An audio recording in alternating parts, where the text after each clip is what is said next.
there, chipmunks! Welcome to the AMP Cycling Ride Review Series. I'm your host, Angry Chipmunk, and today we're in Canada, riding in Vancouver Island. This route is available on Rouvy, so let's get right to it. This is a decent length route at 41.75 kilometers long with a very mellow 291 meters of elevation gain. The whole ride averages just 1% and will max out at 7%. There are no Strava segments included on Rouvy, and surprisingly, none on Strava itself either. That surprises me a little, as this route was very nice, so you'd expect that people would be doing it for real. There are 3 to 4 main hills in this route, which are all quite short and none of them are too steep. The first hill is at the 3-kilometer mark. It's about 500 meters long with 23 meters of elevation gain. It starts just as you turn off the main starting road and ramps up pretty quickly to 5 to 6.5%. It's not a very difficult climb at all, being that it's so short, and there's no reason whatsoever to change your pace. I might have slowed just because it's around a corner, and that's naturally what you do on the road, but there is no reason to slow. Now, along the way, throughout the entire route, you'll be seeing quite a few smaller hills, but the route is overall just pretty flat.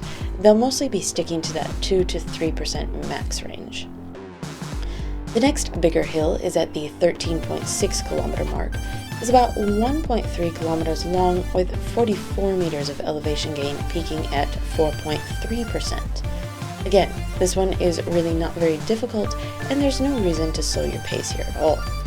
The lead into this one is a lot more friendly from a visual point of view, as it's just a straight road without any turns.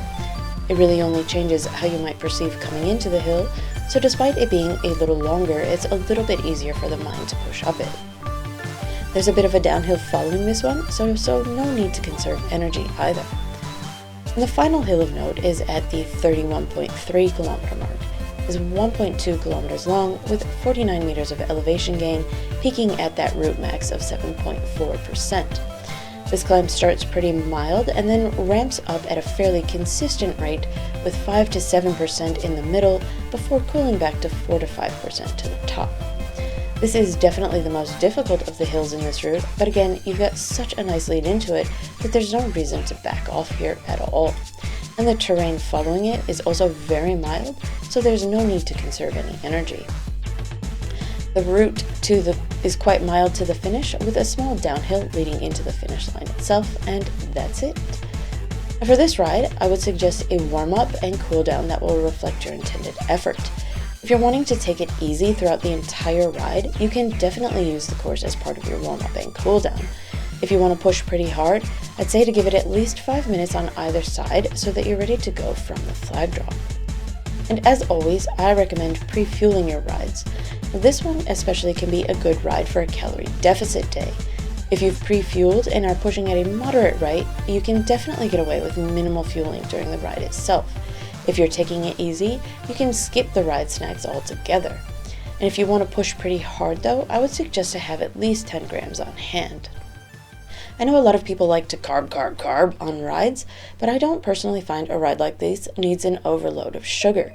It just isn't enough of a challenge to make the carbs worthwhile.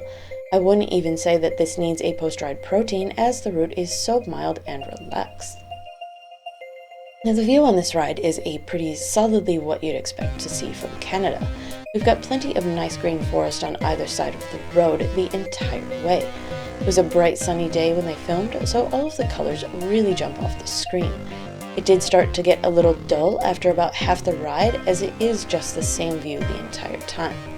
I did end up getting a bit of road hypnosis, and found a good way to keep my head straight was to count the number of pickup trucks that went past.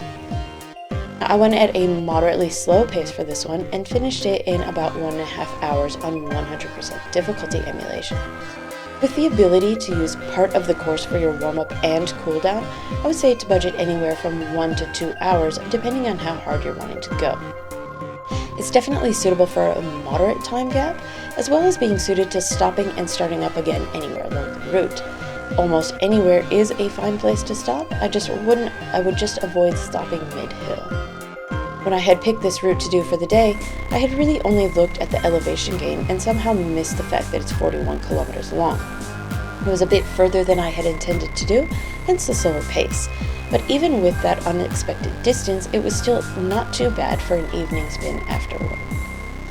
Overall, this is a fantastic route that I would definitely recommend for every level of rider. Even the hills are not so difficult that newer riders should be able to do them without too much trouble. If you're wanting to up the riding distance but don't want something with an excessive amount of elevation gain, this is a fantastic route choice. If you're a more experienced rider, this is the kind of ride that I would sandwich around a big climb. It's not too difficult, but still enough to keep the legs fresh.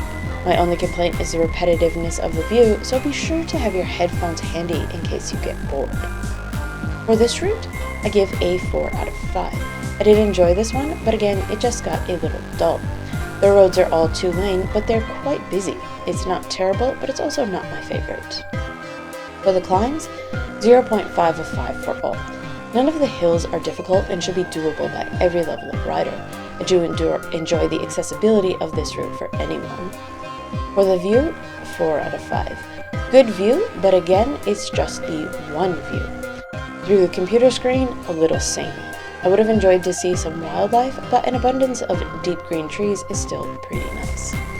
And overall, 4 out of 5. Enjoyable for what it is, really good for any rider, and has a multitude of uses.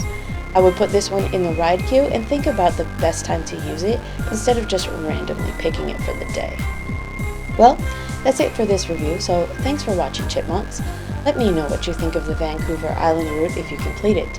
If you're a local, definitely make the trip over and let me know if it's more enjoyable in real life. It looks like a place where the air is super fresh and smells great. I'll leave you to finish the rest of the ride, and I'll see you again in 2 weeks for another review. Until then, ride on, Chipmunks, ride on.